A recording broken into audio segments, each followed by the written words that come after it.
Hey, punches and kicks and other ill.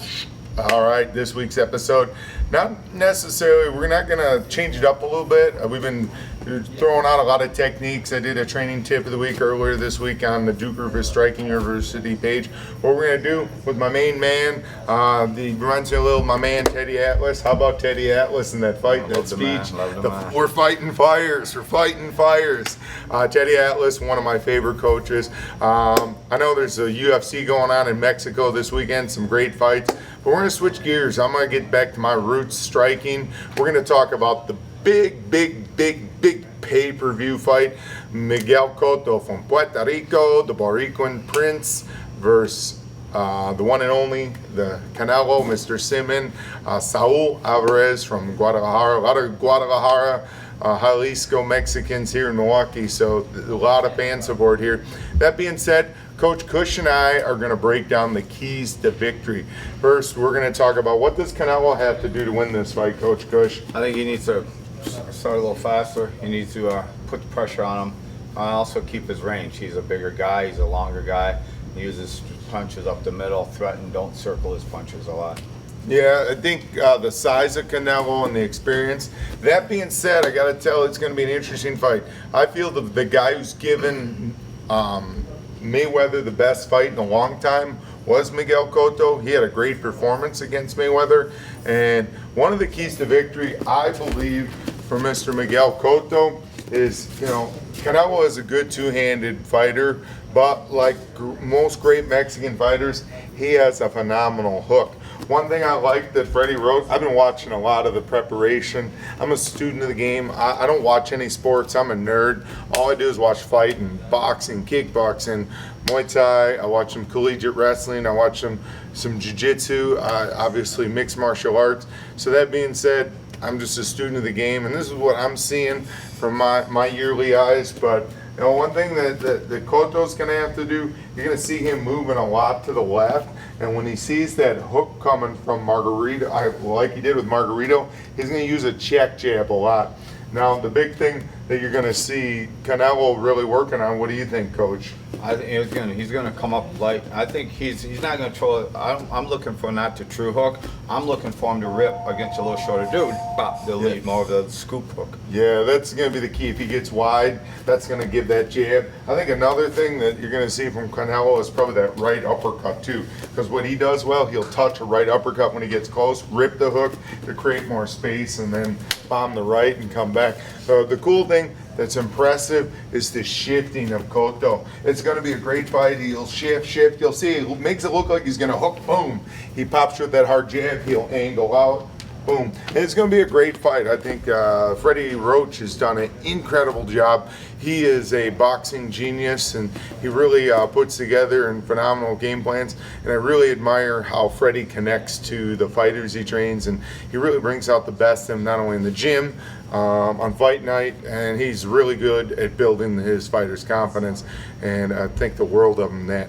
That being said, speaking of confident, I'm so confident about some of our new Combat Corner products. If you've seen me use it before, the new bodysuit is in for low kicks, body shots, incredible. Our handmade in Thailand line as well. We've got new design gloves in. They are just phenomenal. Like the great hip hop preacher says, be phenomenal or be forgotten. You're not going to forget these gloves. We've got neon green and black, we've got orange and black, and we got the black and yellow as our staple colors. So make sure you go to combatcorner.com, check it out. I know we're going to have even more techniques, but one thing we want to do is talk about this weekly, because if you guys remember last week, didn't someone call the Holly Holm fight? That was me.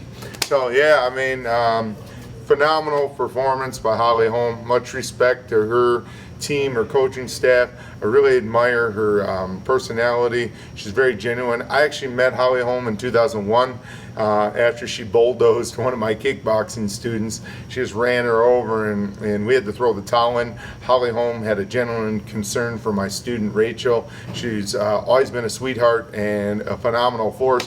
So it's really cool changing of the guard. One thing I want to say, Coach, is a lot of people have been tweeting me and saying, you should train Ronda Rousey, etc. But here's the thing, respectfully, until Ronda Rousey fought Holly Holm, everyone thought she was whooping. You know, to me, this reminds me of the Buster Douglas and Mike Tyson fight. This has worked until this time. So, what are your thoughts on this whole situation? Well, I think it's worked, but I mean, can she make changes? Yes, she made changes. So it's between her and her coaches to go back and find the problems that she had and fix those problems. I mean, she had opportunities to get her down. She wasn't able to capitalize on it, and just a little bit more head movement and put things together. And it's had some kicks to her game. Yeah, definitely. Get better all around. I feel like sometimes people they have setbacks, and you know what? People ask me, "Hey, you gonna coach Rhonda?" Or other coaches are tweeting us. No, let her go back to the drawing board with her people. She has 3 choices. Rhonda can retire because she doesn't want to do this anymore. She can continue to do the same thing, or Rhonda can evolve as a fighter like all other great fighters have. Muhammad Ali got whooped by Joe Frazier. Thing is, who had a bigger career? Muhammad Ali. Roberto Duran beat Sugar Ray Leonard. Sugar Ray Leonard bounced back. Chuck Liddell got beat by Randy Couture. Matt Serra knocked out GSP. That's what happens in fighting people. So, of lately, it's the Coliseum of let's just attack people. Just be. I guess my point is be empathetic to people. They're all great fighters in UFC, in Glory, in Muay Thai, in all the big organizations in MMA, boxing. Everyone's putting it on the line. When you put 2 great fighters together, at the end of the day, as fans, we want to be entertained. 1, I was entertained, and 2, I take my hat off to every fighter that climbs in there and does that. So that's just my little closing speech today. That's just a way to look at it. And then thanks for tuning in. Make sure, again, I'm going to be releasing even more videos, more stuff. And if you don't follow me on Instagram, not only do I share little technique videos, I like sharing a lot of some of my favorite fighters, favorite moves. I love sharing other people and things like that. And as well, comment on this video. I'll have a little clip on Instagram. Go on there and tell me what you want me to work on or show. I'm always down to show more techniques. Until then, have fun getting it done. See you soon.